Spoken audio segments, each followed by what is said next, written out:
Isang mapagpalang umaga sa ating lahat, mga kapatid ko kay Kristo, mula sa The Solid Rock Morning Devotion.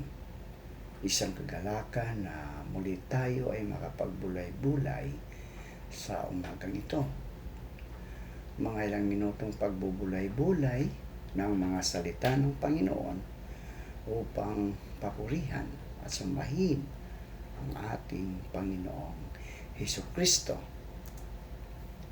Sa bawat pagmulat natin ng ating mga mata sa bagong araw, isang paalala ang hatid ng Diyos na kahit anuman ang dumating na unos, siya ay ating matatag na sandigan. Sa mundong puno ng pagbabago, kaguluhan, at kawalang katiyakan, napakahalagang malaman kung saan tayo nakatayo. Ang The Solid Rock Morning Devotion ay paalala na ang ating pananampalataya ay dapat nakatayo sa matibay na pundasyon, at iyon ay walang iba kundi si Hesukristo. Tulad ng sinabi sa Matthew, Kabanata 7, talatang 24 hanggang 25, na ang bawat nakikinig sa aking mga salita at nagsasagawa nito ay tulad ng isang taong matalino na nagtayo ng bahay sa ibabaw ng bato. Pumuhos man ang ulan, bumaha man, at humangin ng malakas, hindi ito gumuho. Ang The Solid Rock ay sumisimbolo sa katatagan, sa tiwala, at sa katiyakan ng pag-ibig ng Diyos. Kapag ang ating buhay ay itinayo sa Kanya, hindi tayo madaling matinag ng mga problema. Excuse me po. Tukso o takot, maaaring yumanig ang ating paligid, ngunit nanatiling matatag ang ating pananampalataya sapagkat ang ating pundasyon ay si Kristo. Kaya sa ating morning devotion, mga kapatid, anyayahan natin ang presensya ng Diyos na sa ating puso.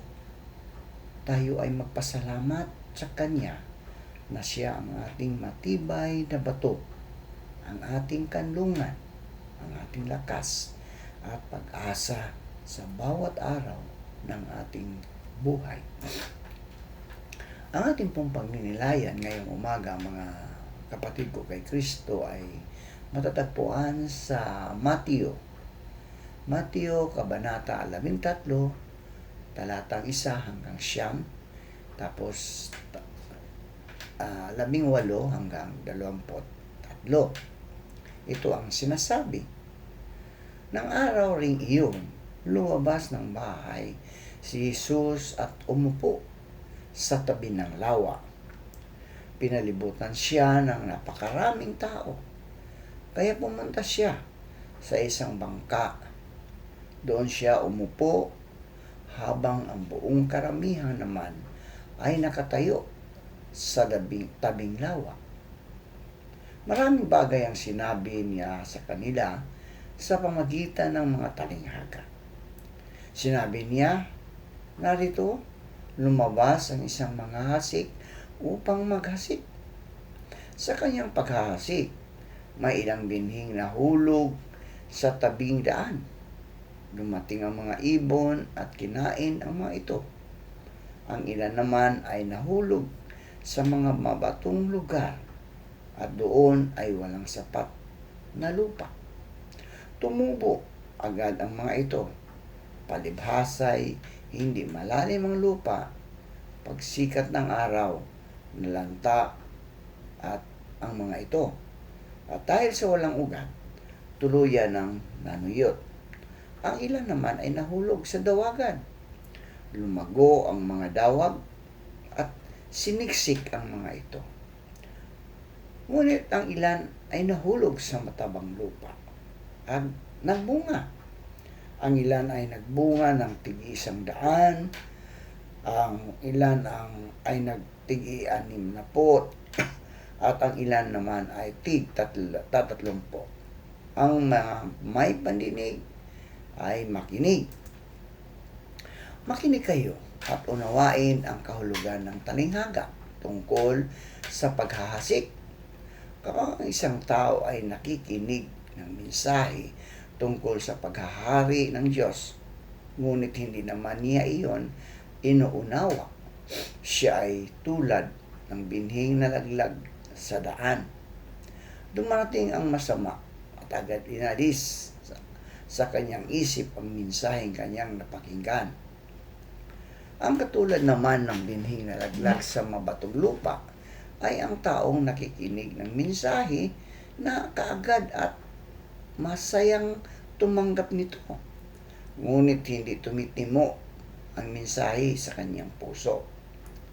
Sandali lamang itong nanatili at pagdating ng mga kapighatian at pagsubok dahil sa mensahe agad siyang tumatalikod sa kanyang pananampalataya.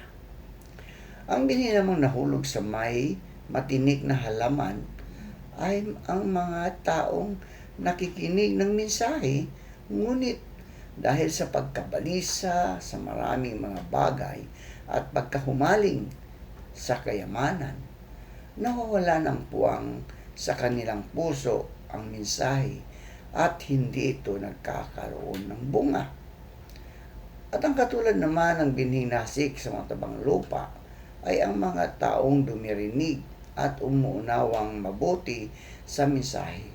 Kaya ito ay namumunga ng sagana, may tig-100, may tig-60 at may tig-30.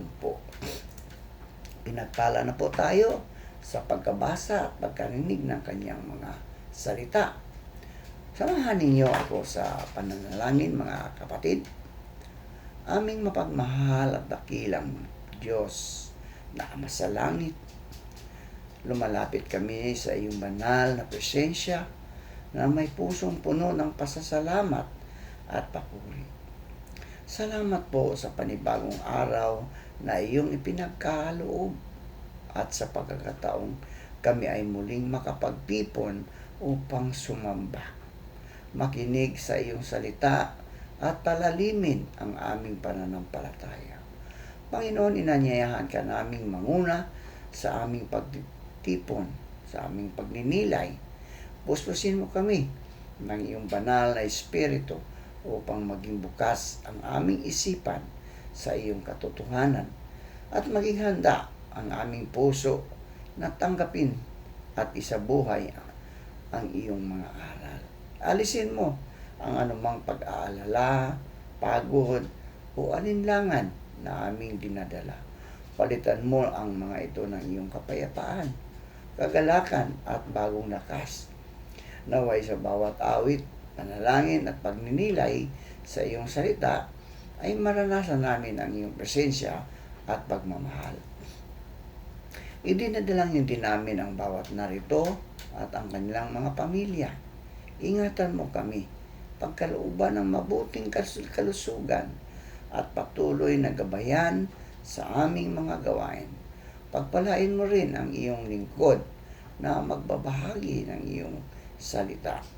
Bigyan mo siya ng karunungan, katapatan at kapangyarihan ng iyong espiritu upang ang mensahe ay maging malinaw at magbunga ng pagbabago sa aming buhay. Higit sa lahat, naway ang aming pagninilay sa araw na ito ay magbigay ng kaluwalhatian sa iyong banal na pangalan at magpalalim ng aming pag-ibig at pagsunod sa iyo. Ito ang aming dalangin sa makapangyarihang pangalan ni Jesucristo na aming Panginoon at tagapagligtas. Amen. Yan. Magandang umaga muli, mga kasolidra. Huwebes na naman, no? Malapit na. Bukas, Biyernes, weekend ulit. Ang bilis ng panahon. Isipin mo, July 16 na. Kalahati na ng buwan ng July. O Agosto. Di ba? Napakabilis. Bagamat ang ating pagninilayan ngayong umaga mga kasolidra ay ang Matthew 13. Dito inilarawan ni Jesus ang isang manghahasik na lumabas upang maghasik ng binhi. Habang siya ay naghahasik, ang mga binhi ay napunta sa iba't ibang uri ng lupa. Sa tabi ng daan, sa mabatong lupa, sa lugar na maraming tinik, at sa buting lupa. Bagamat iisa ang manghasik at isa ang binhi, iba-iba ang naging bunga nito dahil sa kalagayan ng lupang pinagtamnan. Ang talinghagang ito ay hindi lamang tungkol sa pagsasaka, kundi tungkol sa kalagayan ng puso ng bawat tao na tumatanggap ng salita ng Diyos. Ang salita ng Diyos ay buhay, makapangyarihan, at may kakayahang magbago ng tao. Gayunpaman, ang bunga nito ay nakasalalay sa ating pagtanggap at pagtugon. Maraming tao ang nakaririnig ng Ebanghelyo, ngunit hindi lahat. No? Hindi lahat ang tunay na naabot nito ang puso. Ang tanong ay hindi kung gaano kadalas nating naririnig ang salita ng Diyos, kundi kung paano natin ito tinatanggap at isinasabuhay. Ang binhing nahulog sa tabi ng daan ay kumakatawan sa pusong sarado at matigas. Sarado, di kandado pa. No? So ang ganitong tao ay nakaririnig ng salita, ngunit hindi ito nauunawaan o binibigyang halaga. Dahil dito madaling maagaw ng masama ang mensahe bago pa ito mag-ugat sa kanyang buhay. Sa ating panahon ngayon, maaaring mangyari ito kapag pinahihintulutan natin punuin ng ingay, punuin ng abala at iba't ibang impluensya ang ating isip at puso. Kapag wala tayong panahon para sa pagnilay at pakinig sa salita ng Diyos, unti-unting nawawala ang bisa ng kanyang salita sa ating mga buhay. So ang binhing nahulog sa mabatong lupa ay sumisimbolo sa mga taong agad na tumatanggap sa halip, no, na tumatanggap ng salita ng may kagalakan. Ngunit kapag dumating ang mga pagsubok, dumating ang mga pag-uusig o paghihirap dahil sa pananampalataya, mabilis silang sumusuko. No? Mabilis silang sumusuko. Ipinapakita nito na ang tunay na pananampalataya ay hindi lamang nasusukat sa sigla ng simula, kundi sa katapatan hanggang sa gitna ng mga hamon. Ang pagsunod kay Kristo ay hindi laging madali, mga kasolidra. Hindi madali. May mga pagkakataong tayo ay pinanghihinaan ng loob. May pagkakataong tayo ay nadarapa o sinusubo. Ngunit, ang pananampalatayang may malalim na ugat ay nanatiling matatag sapagkat nakaugat ito sa pag-ibig at katapatan ng Diyos. Ang binhing nahulog sa matinik na lupa ay larawan ng pusong nahahati ang katapatan. Ang salita ng Diyos ay naroon, ngunit natatabunan ng mga alalahanin sa buhay. Natatabunan ng mga paghahangad ng kayamanan. Natatabunan sa tagumpay, sa kapangyarihan, o sa kasiyahang pansamantala. Hindi masama ang magkaroon ng pangarap o maghanap buhay. Ngunit nagiging panganib ito kapag ang mga bagay na ito ang naging sentro ng ating buhay kaysa sa Diyos. Maraming Kristiyano ang unti-unting lumalayo sa pananampalataya. Hindi dahil tumigil silang maniwala, kundi dahil naging abala sila sa mga bagay na nagpalamig sa kanilang relasyon sa ating Panginoon. Sa wakas, ang binhing nahulog sa mabuting lupa ay kung makatawan sa pusong bukas, mapagpakumbaba at handang sumunod sa Diyos. Ang taong ito ay hindi lamang nakikinig sa salita, kundi inuunawa ito, pinagninilayan at isinasabuhay araw-araw. Dahil dito namumunga, namumunga ang kanyang buhay.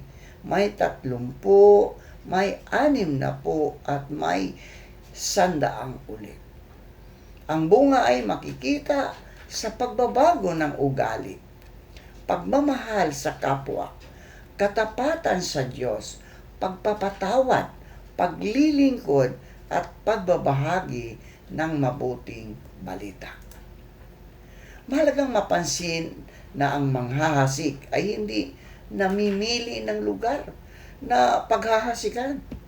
Patuloy siyang naghahasik kahit alam niyang may mga binhing hindi mamumunga. Ganito rin ang Diyos, mga kasolidran. Hindi siya nagsasawang ipahayag ang kanyang salita sa lahat ng tao. Patuloy niya tayong tinatawag, pinaalalahanan at binibigyan ng pagkakataong magbago. Ang tanong ay hindi kung handa ang Diyos na magsalita sa atin, kundi kung handa ba tayong makinig at magpatubo ng kanyang salita sa ating puso. Ang tanghalihagang ito, mga kasolidrak, ay paanyaya rin sa patuloy na pagsusuri sa ating sarili. Maaaring sa isang bahagi ng ating buhay ay mabuting lupa tayo. Ngunit sa ibang aspeto ay may mga tinik, may mga tinik pa ring sumasakal sa ating pananampalataya.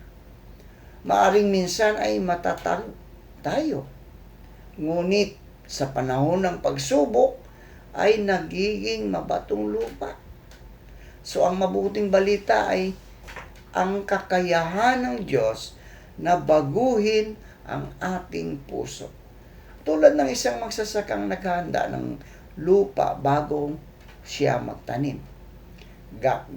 Kaya rin ihanda ng Diyos ang ating puso kung hahayaan natin siyang kumilos sa ating buhay. Bilang mga alagad ni Kristo o mga Kristiyano, hindi lamang tayo tinatawag upang maging mabuting lupa, kundi maging mga manghahasik din sa kanyang salita. Sa ating pamilya, sa ating paaralan, sa ating trabaho, simbahan at komunidad. Maaari tayong maging instrumento upang maipahayag ang pag-ibig ng Diyos. Hindi natin kontrolado kung paano tutugon ang mga tao, ngunit tungkulin nating patuloy na maghasik ng may pananampalataya, ng may pag-ibig, at ng may pagtitiwala na ang Diyos ang magpapalago sa binhing ating itinanim. Naway maging paalala sa atin na ang tunay na sukatan ng pananampalataya ay hindi lamang ang pakikinig sa salita ng Diyos, kundi ang patuloy na mamuhay ayon dito. Hilingin natin sa Panginoon na alisin ang katigasan ng ating puso, palalimin ang ating pananampalataya, putulin ang mga tinik na humahadlang sa ating paglago, at gawin tayong mabuting lupa na namumunga para sa kanyang kaluwalhatian. Sa ganitong paraan, mga kasolidrak, ang ating buhay ay magiging patunay na ang salita ng Diyos ay tunay na buhay, mabisa at patuloy na nagbabago ng sino mang tumatanggap nito ng may bukas at tapat na puso. Ang Matthew 13, ipinapaliwanag ni Jesus ang kahulugan ng talinghaga ng mga hasik. So ang focus ng kanyang paliwanag, mga kasolidra, ay hindi lamang ang binhi o ang mga hasik, kundi ang iba't ibang uri ng lupang pinaghulugan ng binhi. So ang binhi ay kumakatawan sa salita ng Diyos, mga kasolidra. Samantalang ang lupa ay sumasagisag sa puso ng taong nakikinig. Sa pamagitan ng talatang ito, malinaw na itinuturo ni Jesus na ang kapangyarihan ng salita ng Diyos ay hindi nagbabago. Ngunit ang bunga nito ay nakasalalay sa paraan ng pagtanggap ng mga tao. Sa ating panahon ngayon, mga kasolidra, napakaraming paraan upang marinig ang salita ng Diyos. May mga pagsamba sa simbahan, may mga Bible study, may mga devotion, may mga aklat, radyo, television, at maging sa social media, di ba? Ngunit kahit maraming pagkakataong makarinig ng mensahe ng Diyos, hindi lahat ay tunay na nababago. Ang dahilan ay hindi kakulangan sa salita ng Diyos, kundi ang kalagayan ng puso ng nakikinig. Ang salita ay parang binhing may kakayahang magbigay buhay, ngunit kailangan nito ng pusong handang tumanggap, mag-alaga at magpalago. Ang unang uri ng lupa ay ang nasa tabi ng daan. Ayon kay Jesus, ito ang taong nakarinig ng salita, ngunit hindi ito nauunawaan. Dahil dito, dumarating ang mga masasama at inaagaw ang mensaheng na itanim sa kanyang puso. Maraming tao ang nakikinig, ngunit hindi tunay na nakatuon ang puso ng mensahe ng Diyos. Minsan dahil sa kapalaluan o kawalan ng interest, agad nilang isinantabi ang katotohanan ng Ebanghelyo. Ang panyaya ni Jesus ay maging bukas ang ating puso at isip upang maunawaan at maisabuhay ang kanyang mga salita. Ang ikalawang uri ng lupa ay ang mabatong lupa. Ang mga taong ito ay agad na tumatanggap ng salita ng may kagalakan. Ngunit wala silang malalim na ugat. Kapag dumating ang mga pagsubok, pagdurusa, o pag-uusig dahil sa pananampalataya, mabilis silang yumuko. No? Mabilis silang yumuko at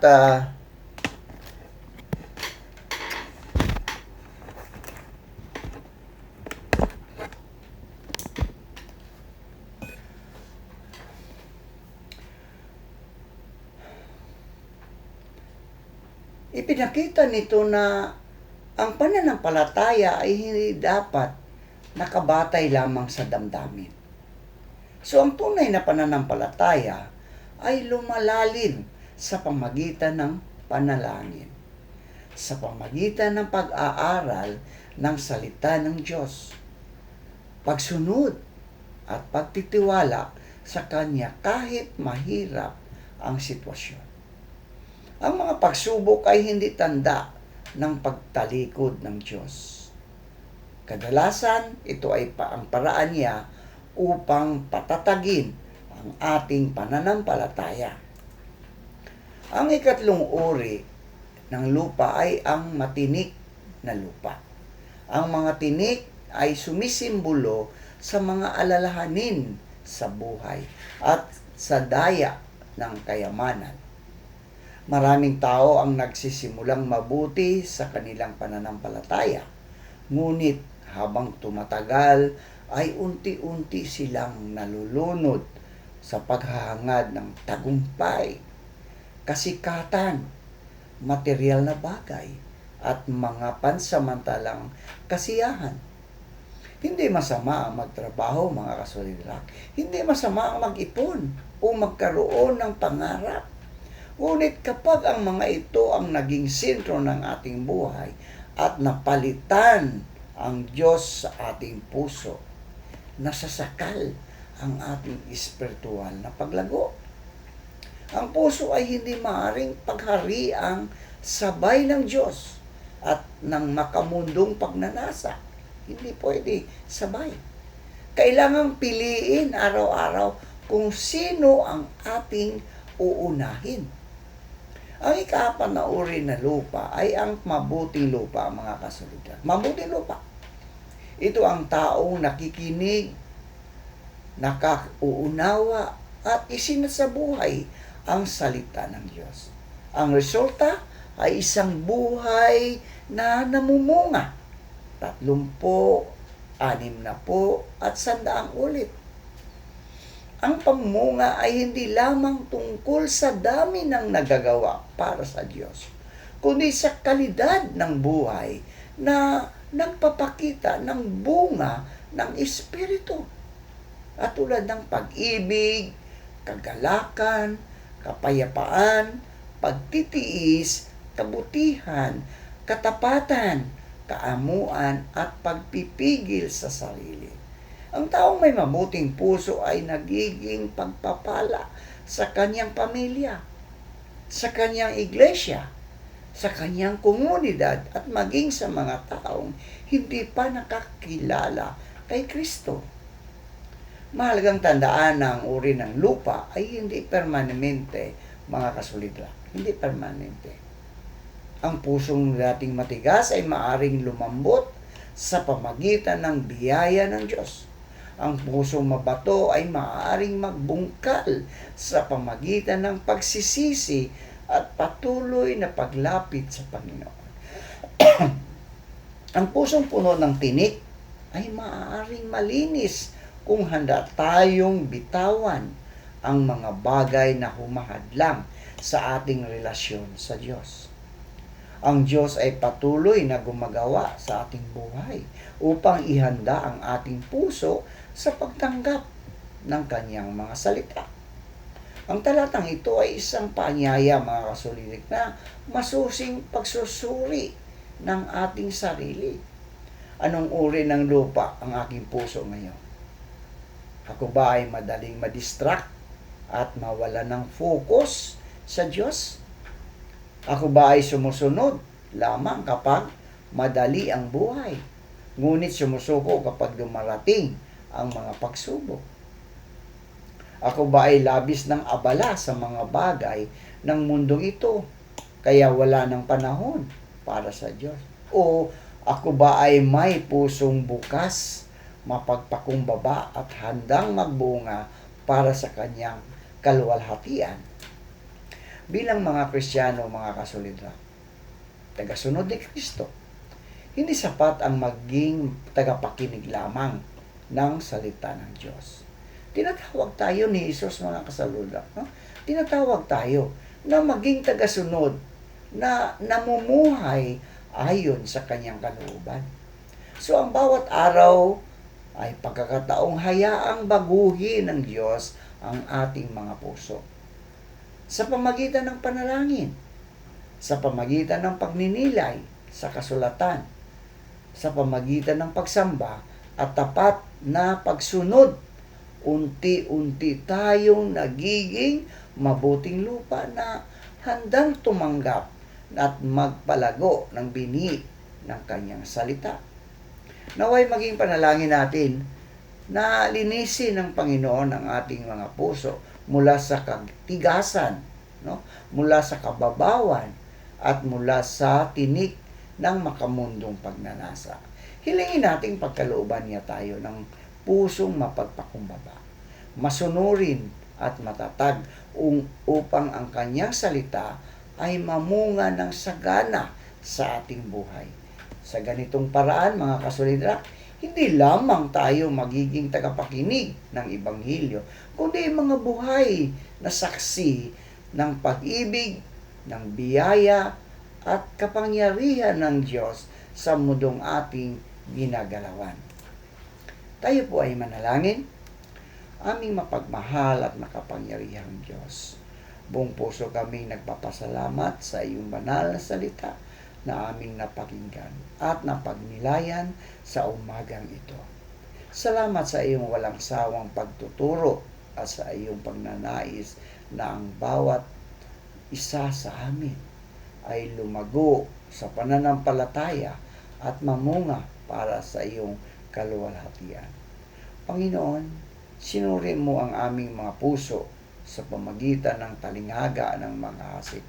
Patawarin mo kami sa mga pagkakataong naging matigas ang aming puso, naging mababaw ang aming pananampalataya, o hinahayaan naming masakal ng mga alalahanin, tukso at makamundong hangarin ang iyong salita. Linisin mo kami at alisin ang anumang hadlang na pumipigil sa aming ganap na pagsunod sa iyo. Bigyan mo kami ng puso mapagpakumbaba at handang tumanggap ng iyong katotohanan. Palalimin mo ang aming pananampalataya upang sa oras ng pagsubok, pagdurusa at panghihina ay manatili kaming matatag at nagtitiwala sa iyong mga pangako. Turuan mo kaming unahin ka higit sa lahat ng bagay at ipamuhay ang iyong salita sa aming mga tahanan, sa aming trabaho at sa aming pag-aaral at sa aming paglilingkod sa aming kapwa. Panginoon, gawin mo kaming mabuting lupa na namumunga ng pag-ibig, namumunga ng kabutihan, katapatan, kapayapaan at pagpapatawad at malasakit sa aming kapwa. Naway ang aming buhay ay maging patotoo ng iyong biyayang upang sa pamagitan namin ay mas marami pang tao ang makakilala at sumasampalataya sa iyo. Inialay din namin sa iyo ang aming mga pamilya, ang aming kaibigan, aming iglesia at aming pamayanan. Pagpalain mo ang bawat tahanan ng pagkakaisa, pag-ibig at pag-asa. Patatagin mo ang mga pinanghihinaan ng loob. Aliwin mo ang mga nagdadalamhati. Pagalingin mo ang mga may karamdaman at pagkalooban mo ng karunungan ang mga namumuno sa aming bansa at mga pamayanan upang mamayani ang katarungan, kapayapaan at kabutihan. Samahan mo kami sa aming pag-uwi at sa mga darating na pang-araw. Naway ang iyong Espiritu Santo ang patuloy na gumabay sa aming mga isip, puso at mga desisyon. Tulungan mo kaming maging tapat na tagapakinig at masigasig na tagasunod ng iyong salita upang ang aming buhay ay mamunga ng sagana para sa iyong karangalan. Ang lahat ng aming pasasalamat, papuri at pagsamba ay inialay namin sa iyo. Ito ang aming dalangin sa makapangyarihang pangalan ng aming Panginoon at tagapagligtas na si Jesucristo. Amen at amen.